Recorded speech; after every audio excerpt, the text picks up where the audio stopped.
Seja bem-vindo ao Combate Blogs, um espaço assumidamente irreverente e independente que procura dar voz à blogosfera. Esta é a nossa estreia a esta hora, à terça-feira, de terça para quarta, por isso, se é a primeira vez que nos vê, fique connosco na próxima meia hora. O tema incontornável de hoje é a decisão do PSD em relação à proposta do Orçamento de Estado para 2011 e é precisamente sobre isso que vamos falar. Para comentar, estão em estúdio os habituais combatentes Filipa Martins, que escreve no Albergue Espanhol, o Nuno Ramos de Almeida, do 5 Dias, o Rodrigo Moita de Deus, do 31 da Armada, e hoje também o convidado Nuno Serra, que escreve no blog Passos Perdidos. Mas, Nuno, já agora, uma dúvida, Passos Perdidos não quer dizer, não tem a ver com o Passos Coelho, talvez com a zona da Assembleia da República, não é? É um jogo, quando muito, entre os Passos Perdidos da Assembleia da República e passos perdidos no sentido de divagação. Hoje também, se calhar, até podemos falar no Passos Coelho perdido. Não, vamos já ver lá mais à frente. Mas, de qualquer forma, daqui a pouco vamos já falar sobre essa questão do PST. Mas, primeiro, eu tenho aqui duas surpresas, que são dois vídeos. Já agora, começo por ti, Nuno. É uma sugestão que vem no blog 5 Dias. Podias-me falar um pouco sobre isso? Não, eu acho que é um vídeo divertido, apanhado no Facebook, mas que tem aqui um conjunto de criativos que o fez, que eu acho que é uma boa forma de contornar a crise, embora não seja diretamente sobre o orçamento.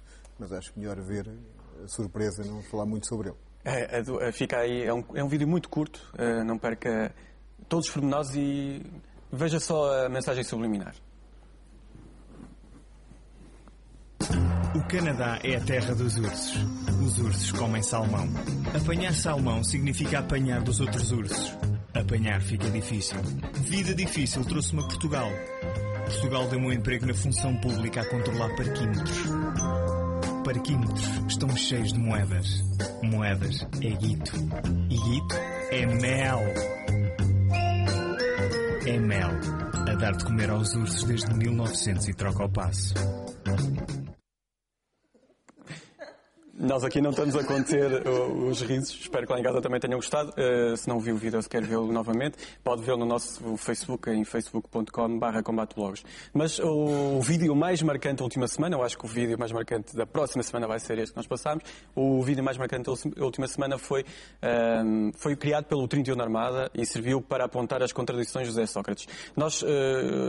Rodrigo, tu, como talvez a mentora, talvez principal responsável, pelo menos nosso representante do 31 da Armada, gostaria que nos fizesse uma introduçãozinha a este vídeo. Nós fizemos durante algumas semanas um trabalho árduo, pesquisa, que foi recolher todas as contradições do Primeiro-Ministro. Tentámos balizar ao máximo entre 2009 e 2010. Deu perto de 36 minutos de contradições do Primeiro-Ministro. Tivemos que editar sucessivamente o vídeo para ficarem só os 5 minutos na sua versão final. Mas eu penso que o resultado, que o produto fala por si.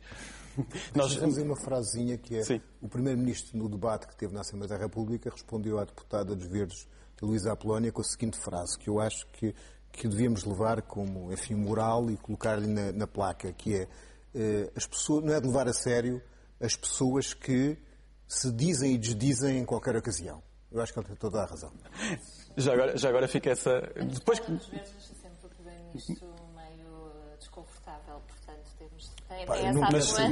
Nós vamos comentar, eu proponho que comentamos depois do vídeo, porque fica aqui pelo menos esta sugestão. Eu cortei apenas cerca de um minuto, fica um excerto, são 5 minutos, não dava para passar aqui tudo. Fica um excerto que eu escolhi em relação ao IVA. Vamos assim ter de aumentar a taxa normal do IVA em 2 pontos percentuais, de 19% para 21%.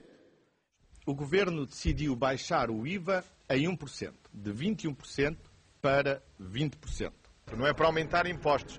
E o pior que nos pode acontecer é mudarmos de plano à primeira contrariedade. Vamos aumentar as taxas de IVA. Aumentar em 1 ponto percentual. Não, nós não temos nenhuma intenção de aumentar impostos. A resposta do Governo é clara e mantém-se o aumento dos impostos. não faz parte da estratégia do Governo. O Sr. Deputado não me ouviu bem. Eu disse, no final da minha intervenção, não haverá aumento de impostos. Uma consolidação orçamental baseada na redução da despesa, não do aumento dos impostos, porque isso seria negativo para a nossa economia. Aumento em 2 pontos percentuais da taxa normal do IVA para 23%. E o que é certo é que estamos nesta dúvida. 23%, agora Passos Coelho pede 22%. Estava a falar em relação a Heloísa Apolónia, mas eu sugiro que passemos logo para a questão do PSD. E também, até porque temos esta capa do jornal I, onde também trabalhas, em que fala precisamente de Ângelo Correia corta com Passos Coelho. O que é que nos podes dizer e como é que comentas esta situação, aquilo que se viveu hoje? É comumente conhecida a boa relação entre Passos Coelho e o terrível Ângelo. Na verdade, foi assim que o líder do PSD se referiu a Pedro Passos Coelho no último congresso. É uma espécie de mentor político, alguém com quem o Pedro Passos Coelho também trabalhou, agora já abandonou a empresa de Ângelo Correia. E a verdade é que Ângelo Correia, pela primeira vez hoje, prestou declarações à comunicação social que se desviam por completo daquilo que aparentemente o PSD vai fazer em relação ao orçamento do Estado. Ângelo Correia defendia que o PSD deveria viabilizar o orçamento através da abstenção, mas sem impor qualquer tipo de condições, um bocadinho na sequência daquilo que Manuel Ferreira Leite e o próprio Marcelo Rebelo de Sousa já tinham dito, Marcelo Rebelo de Sousa aqui na TVI. No fundo, não porque Ângelo Correia achasse que este é um bom orçamento, mas porque acha que o PSD não deve colocar a sua impressão digital neste orçamento que é mau, e ainda mais porque, diz Ângelo Correia, este governo não está disposto a negociar, não quer negociar, e o PS, aliás, pelo menos há uma corrente no PS que Ângelo Correia diz que é personalizada pelo próprio Primeiro-Ministro e pelo Ministro da Presidência, que não quer sequer que este orçamento seja aprovado, no entendimento de Ângelo Correia. Portanto, no fundo, em declarações exclusivas ao I, o que o pai político de Pedro Passos Coelho diz é que as intenções de Pedro Passos Coelho são completamente infundadas e não vão ter resultados efetivos. Portanto, é uma estratégia errada esta que o líder está a seguir.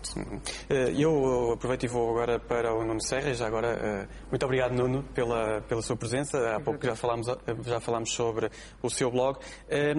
Hoje, no PSD, falou-se em condições para dizer sim ao orçamento, ou dizer sim, entre aspas, no fundo, viabilizar o orçamento.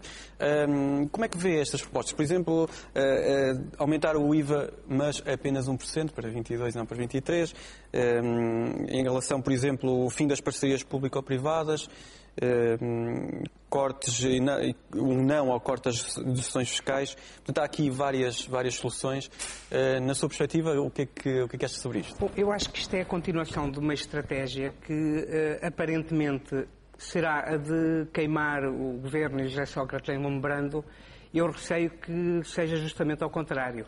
E, portanto, é uma lógica de manter o tabu, manter a decisão do PSD num estado de indefinição que aparentemente iria favorecer o partido. Eu receio que isto tenha efeitos de penalização relativamente à adoção desta estratégia.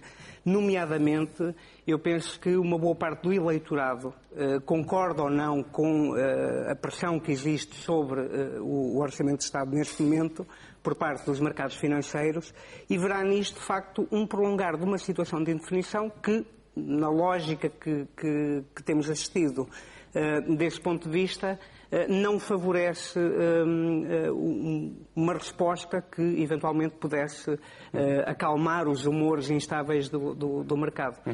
E, portanto, acho que é a continuação de uma novela e sobretudo, preocupa-me porque não estamos a ir ao essencial. E o essencial são os fatores estruturais desta crise e constatarmos esta realidade tão simples. Hoje, os Estados europeus estão sob os humores mais irracionais, mais voláteis do mercado financeiro. E isso é muito preocupante e penso que a reflexão devia apontar justamente para ir a tudo o que possa mudar esta situação atual. Eu penso que um liberal convicto, e eu acho que os liberais, do ponto de vista económico, têm a sua utopia também, que é a concorrência, o funcionamento do mercado, há de, mantendo eventualmente, ou mantendo certamente as desigualdades que existem, mas traduzir-se-á num progresso do conjunto da sociedade. Isto é uma utopia. Eu julgo que todo este tabu que, de alguma maneira, o PSD tem alimentado com as suas razões, nomeadamente quando ainda não se conhece um orçamento do Estado, não se pode tomar uma posição em relação a ele. Tem, já conhece, pelo menos, já conhece, não é? Exatamente. E até agora este orçamento teve, ou este tabu teve o mérito que foi, colocou na opinião pública e na praça pública a questão das despesas do Estado. E neste momento nós temos peças de televisão, temos conversas de café, temos pessoas nas paragens de autocarro a discutir os gastos supérfluos do Estado. E eu acho que, pelo menos, a insistência na tecla de despesa, que de alguma maneira foi patrocinada pelo PSD, teve, sem dúvida, esse mérito. E a verdade é que este orçamento, tendo em conta, pelo menos, a distribuição de cortes entre receita e despesa apresentada por Teixeira dos Santos, vemos uma percentagem muito maior alocada à questão dos cortes, independentemente de estarem lá ou não, a questão dos salários da função pública, do que às receitas. Eu acho que isso também foi um pouco conseguido com, pelo menos já é uma vitória política de Pedro Passos Coelho, essa questão de pôr a questão das despesas do Estado supérfluas com publicidade. Não tenho nenhuma concordância com o que a Filipa está a dizer. Acho que não tenho. Por isso mesmo tens que apresentar aí os teus argumentos contra. Assim, Nuno, deixa-me muito tranquila não concordares comigo. Eu acho que tu estás com uma imensa simpatia pelo Passos Coelho a discursinar racionalidades que nem o seu próprio patrão, que hoje o parece ter despedido, lhe descortina. Quer dizer, a questão de fundo deste orçamento cortar nas receitas e aumentar os impostos... O que Ângelo Correia diz é que este governo não vai sequer ceder em nada, portanto nem vale a pena negociar. Pudeste repetir. Agora, a questão de fundo sobre isto é que vamos cortar nas despesas do Estado e muitas das despesas que eram muito importantes e vamos aumentar os impostos porque a situação está num absoluto caos. E esse corte nem sequer é justo, porque a questão que se coloca de fundo é se isto servia para alguma coisa. Do meu ponto de vista, não serve. Mas o pressuposto inicial é se toda a sociedade está a como participar desta austeridade. E o que se verifica é que não está a como participar desta austeridade. Nós vemos que nestes 11.215 milhões, apenas, se fossem 10 euros a ser gastos, apenas 1 euro é gasto pelas grandes empresas e pelos bancos, é suportado pelas grandes empresas, os bancos e as empresas. 6 euros são suportados pelos contribuintes, pelos reformados e pelos trabalhadores da função pública. Estamos de acordo, este é um mau orçamento. E 13 euros são suportados pelo Estado, que corta nas despesas sociais na altura em que são precisas. O que é mais divertido neste orçamento é uma espécie de engenharia financeira. Eu não consigo entender, com uma recessão tão forte que aí vem, que o Governo consiga colocar no orçamento que vai poupar no subsídio de desemprego. Mas sabes porque é que isso é, não é?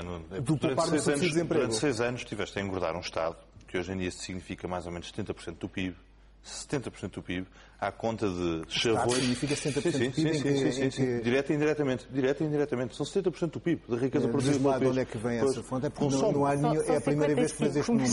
Não, mas já é mais. Já é mais. 250. Mas é a primeira vez que faz este número. E aquilo que acontece, esta coisa extraordinária, foi à conta dos chavões que o Estado tem que intervir na economia. Os grandes desastres do Estado não está na sua intervenção. Belíssimo Estado, que nos chegou este belíssimo Estado do Estado, em que quando é preciso Estado não vai haver Estado. A maior parte da dívida portuguesa é a dívida de privados. A maior parte da dívida portuguesa é a dívida de privados. 215% que nós devemos aos estrangeiros, 80% é dívida de privados, não é do Estado. Portanto, esse número... Quais privados? Privados? Sabes que num país existe o Estado e existem privados. Quais privados? Existem as empresas, existem os contribuintes, existem as pessoas. Portanto, a dívida de privados, na estrutura da dívida portuguesa, a maior parte da dívida é de privados, não é do Estado. A questão não é a maioria ser de privados, a questão é que a tua dívida pública está a chegar a 90% do PIB. Esta é a tua realidade. A dívida pública chega a 90% do PIB. Independentemente de serem mais privados a dever ao exterior ou ser mais o Estado a dever ao exterior. Por exemplo, porque as parcerias público-privadas pagam aos privados. Mas a dívida do Estado chega a 90% do PIB por razões muito simples. A primeira é que nós pagamos 4.500 milhões para salvar o buraco do BPN. Isto é, quando os banqueiros ganhavam o dinheiro, nós não recebemos, os contribuintes não receberam dinheiro, não receberam, como em certos países, uma distribuição de rendimentos. Nós pagámos 4.500 milhões para salvar o BPN. Nós fazemos parcerias públicas e privadas que são mais caras que os preços do mercado e que são uma espécie de capitalismo de paraquedas. Por exemplo, em que o risco é nosso. dizia hoje que queria interromper o fim de todas as parcerias público-privadas. Mas o PSD sempre começou a fazer as parcerias público-privadas. O que é extraordinário é que este Estado que o Rodrigo diz que engorda com 30 e tal anos de governos PS e PSD. E, portanto, a parte que engorda... Agora temos uma data de tipos, tipo Talon, que pretendem fazer o emagrecimento, mas, estranhamente, nunca fazem o meia-culpa. Nuno, mas tu defendes a privatização da Caixa de Depósitos? Defendes a privatização da CP? Não, claro que não. Privatizar a Caixa de Depósitos. Defendes a privatização do Serviço Nacional de Saúde? Ou manterias o Serviço Nacional de Saúde? Eu proponho que as pessoas continuem a ter direito à saúde. Não te perguntei isso. Estou-te a perguntar se defendes a privatização do Serviço Nacional de Saúde. Não, mas já alguém defende, nem o PSD. Defendes a privatização... Mas estás a falar comigo ou estás a falar com o Miguel Relvas? Podes continuar a falar comigo, se quiseres. Se quiseres falar com o Miguel Relvas, é para São Caetano. Defendes a privatização da rede pública de ensino? Mas defendes a privatização do Serviço Nacional de Saúde? Estou-te a perguntar a ti, estou-te a perguntar a ti. Tu continuas a defender a engorda do Estado e continuas a defender uma política de investimentos do Estado, certo? Claro, certamente. Para como estímulo, como medida de estímulo à economia, que já não existe. Que as pessoas devem ter direito à saúde e à educação depois. Mas eu não estou a discutir o direito das pessoas. Eu estou-te a perguntar quem é que presta o serviço. Que é outra coisa. Se vês algum mal, é que sejam privados a prestar esse serviço. Eu vejo algum mal quando o Estado paga 10 vezes mais do que pagava fazendo ele. Eu não estou a fazer a vontade, eles continuam a fazer exatamente a tua política. Eu não percebo como é que consegues criticar. Deixa só o Nuno concluir. Como é que consegues criticar as parcerias público-privadas e assinares por baixo do TGV, por exemplo? Mas eu não assino por baixo do TGV, tu deves... Eu sou favorável às drogas leves, mas eu não assino por baixo do TGV, não sei onde é que...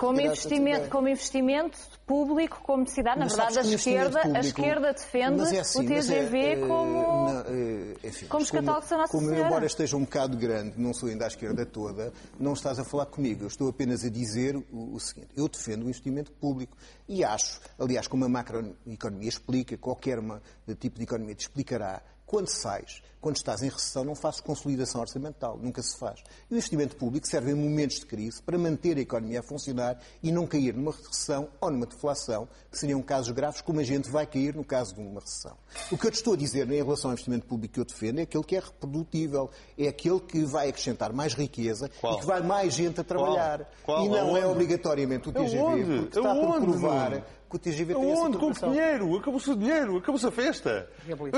Vamos lá pôr as coisas como elas são. A festa acabou. Mas deixa-me dizer-te assim. Não há mais dinheiro, acabou-se o dinheiro. Deixa-me só dizer como é que podia haver dinheiro. Queres saber como é que podia haver dinheiro ou não? Aquilo que me poderás dizer... Eu quero saber como é que havia... Deixa falar de novo. Eu também estou fascinado com essa coisa. Ainda não ouvi, mas estou fascinado. Mas aquilo que me poderás dizer é... As pessoas ainda não sentiram a crise. Pois não, as pessoas não sentiram a crise porque durante um ano tiveste a fingir que ela não existia. As medidas que deviam ter sido tomadas há um ano ou há um ano e meio vão ser tomadas agora só que em dobro, porque, entretanto, já te endividaste muito mais. Por causa das eleições. Por causa das eleições, tiveste a votos. É muito fácil. Até lá, o Sr. Primeiro-Ministro teve a cumprir toda a agenda de esquerda. Oh, meu querido amigo, mas foram milhões a torto e direito. Agenda de esquerda aonde? Milhões a torto e direito para a rede pública de ensino, para o Serviço Nacional de Saúde, essas substâncias que estão a debate. A verdade é que o Primeiro-Ministro teve uma agenda de esquerda em que lado? Foi uma festa aquilo. Por amor de Deus, a verdade é que lançaste dinheiro de rodos para a economia porque supostamente havia uma crise. Aumentos extraordinários do abono de família, numa altura em que não podias ter aumentos extraordinários do abono de família. Aumentos da função pública. É aquilo. Estás a falar do Cavaco? Não, estou a falar do Cavaco que fizesse as medidas todas antes das eleições. O outro homem de esquerda, vês aquilo que eu estou a dizer, onde é que eu quero chegar? Fez a agenda toda, Nuno. Esta semana saiu num jornal, no Público, enfim, um jornal discreto, saiu um artigo muito interessante em que dizia que se nos 15 anos passados se tivesse feito um combate sério à evasão fiscal, nós não precisaríamos sequer... A culpa é dos ricos que fugiram com o dinheiro. Não, mas é óbvio, se tu tens 17 mil milhões... Rodrigo, a melhor maneira é mesmo acabar com os ricos. Olha, eu pago todos os meus impostos, mas tens 30% apenas das empresas a pagar o IRC. É porque alguém foge. Se tens 17 mil milhões de euros em offshores, é porque alguém foge. E não são certamente os pobres que pagam sempre estas crises, mas ninguém que põe fazem em causa sempre a austeridade, a luta que têm contra a evasão fiscal. Portanto, a questão... Não, o que estás a dizer é assim, de facto, se quiseres dizer, a culpa é muito mais dos ricos que dos pobres. Fogem muito mais aos impostos que dos pobres. Vou dizer aqui um disclaimer. É óbvio. Eu lembro que este aumento de impostos é presidente do teu clube. Este aumento de impostos é injusto. Este corte nos salários da função pública é injustíssimo. Injustíssimo. Aquilo que se está a fazer, de facto, é penalizar... Mas eu tenho que apresentar o programa de governo aqui. Eu não estou a apresentar o programa de governo, estou a apresentar aquilo que é uma constatação simples. Aquilo que me parece simplesmente óbvio é que se tu, enquanto não tiveres uma economia, não tens maneira de gerar riqueza. Não tens maneira de gerar riqueza, não tens Estado Social. Portanto, aquilo que tu estás a dizer... Claro, por isso é que eu proponho uma política não recessiva. Por isso é que eu proponho uma política não recessiva e não uma política que faça recessão. Mas eu não estou a dizer a política recessiva. Aquilo que eu estou a dizer é que foi por causa de um discurso de esquerda nos últimos 6 anos, ou de um pseudo-discurso de esquerda nos últimos 6 anos, foi por causa de um intervencionismo estatal absolutamente disparatado. Seja no caso do BPN, como tu estavas bem a dizer, seja no caso do grupo HPP da Caixa Geral de Depósitos, seja na própria existência da Caixa Geral de Depósitos, que agora vende a sede para ganhar dinheiro, que é uma coisa exordinária, nem deste por essa, não é? Venderam a sede ao fundo de pensões que o Estado depois vai adquirir, claro, que é uma coisa absolutamente extraordinária. Não é? É por causa desse discurso. Mas sabes que isso acontece, não é? Não é por causa dos banqueiros e das agências de rating. Isso acontece, não sabes? O discurso dos banqueiros e das agências de rating faz-de lembrar a corte de Dom Manuel I a falar sobre os judeus, antes de os expulsar, e deu um belíssimo resultado que deu. Rodrigo, vocês estão a aniquilar o Nuno, não estão a dar tempo ao Nuno, que não está habituado ao combate, e nós temos de ter alguma cortesia perante o convidado. Nuno, também quero que tu intervenhas, e se tiveres que interromper, já visto que o teu colega de bancada, Nuno, homónimo, é bem mais aguerrido. Também quero que intervenhas nisto. Okay. E podemos partir agora para uma fase final da nossa conversa, que é, afinal, o que é que o PSD pode fazer perante isto, na tua perspectiva? Eu creio que é evidente para toda a gente que o PSD, parece-me a mim, posso estar enganado, mas acho que a probabilidade é mínima, vai viabilizar o orçamento, e todo este conjunto de manobras são uma preparação do recuo face a uma assertividade grande há cerca de uma semana, que colocava firmemente a dúvida sobre a aprovação. E eu penso que ela vai acontecer, e portanto andamos aqui entretidos com um jogo absolutamente volátil, e continuo a dizer, a verdadeira situação estrutural e os verdadeiros problemas que devem ser equacionados não só à escala nacional, mas sobretudo à escala europeia, eu penso que esse debate, que é o debate importante, não está a ser feito. E andamos a perder tempo, de facto, com discussões absolutamente voláteis. E achas que esse debate poderá ser feito a partir do momento em que o PSD diga, por exemplo, que vai optar pela abstenção, talvez numa outra fase, por exemplo, na discussão na especialidade, por exemplo? Eu penso que, do ponto de vista do orçamento, não há muito a fazer. As imposições que pendem, bem ou mal, e isso é que devia ser discutido, sobre o país, são as que são. E não é Portugal, isoladamente, que vai discutir. Agora, tem um papel de, a nível europeu, começar a questionar o que tem sido a economia destes últimos 30 anos. É curioso que a Comissão Europeia, por exemplo, hoje também apresentou algumas propostas. Sim, mas muito tímidas, não mudam na estrutura nada. O modelo de governação económica... Ter ser obrigado a pagar a 30 dias já é maravilhoso, porque o Estado... Esse já é obrigado a pagar a 30 dias há 30 anos.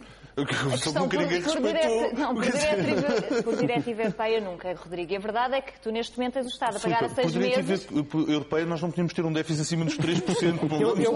Eu gostava de lembrar... Deixem só no Serra concluir que eu já volto a vocês. Eu gostava de lembrar... no Estado que já não é negativa. Tu tens o Estado a pagar a 6 meses e pagas o IVA a 3. Tentativa de moralização implica assistência moral. Não vamos investir nessa conversa. Eu gostava de lembrar, e frisando uma coisa muito clara, é óbvio que a boa gestão pública tem que ser um imperativo para qualquer governo, mais à esquerda, mais à direita. E é, de facto, uma melhoria que temos que fazer. Agora, por amor de Deus, a situação de déficit atual não é de um despegismo desmesurado. Portugal, há muito pouco tempo, tinha 3%, próximo dos 3% de déficit. A Europa, em 2007, o déficit público médio era de 0,6%. Atenção, hoje é em 7%.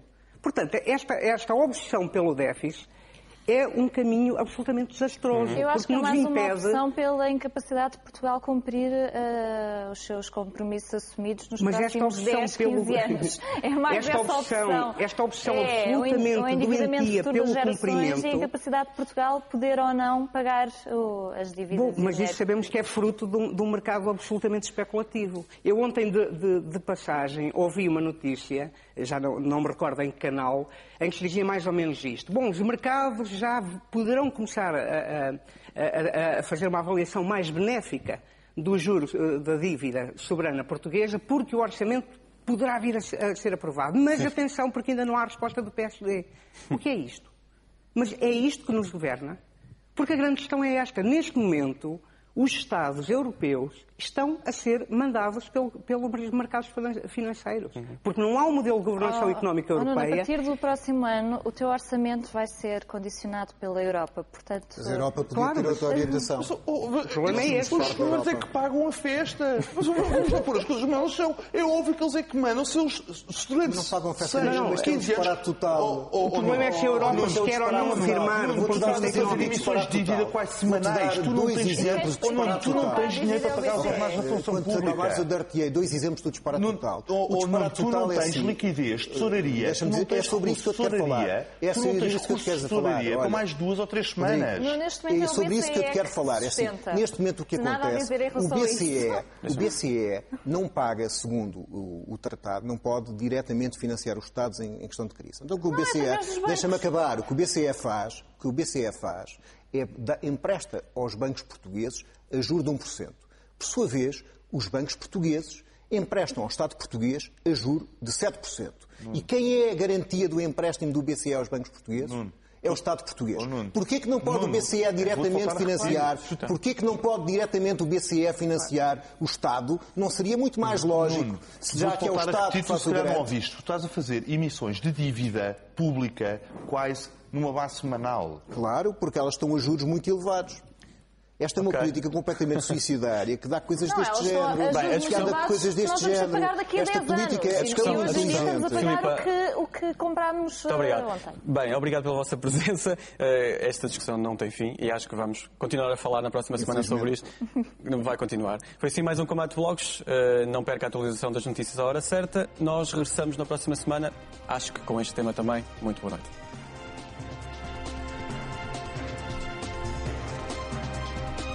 Toda a informação atualizada hora a hora no TVI 24 e em tvi24.pt.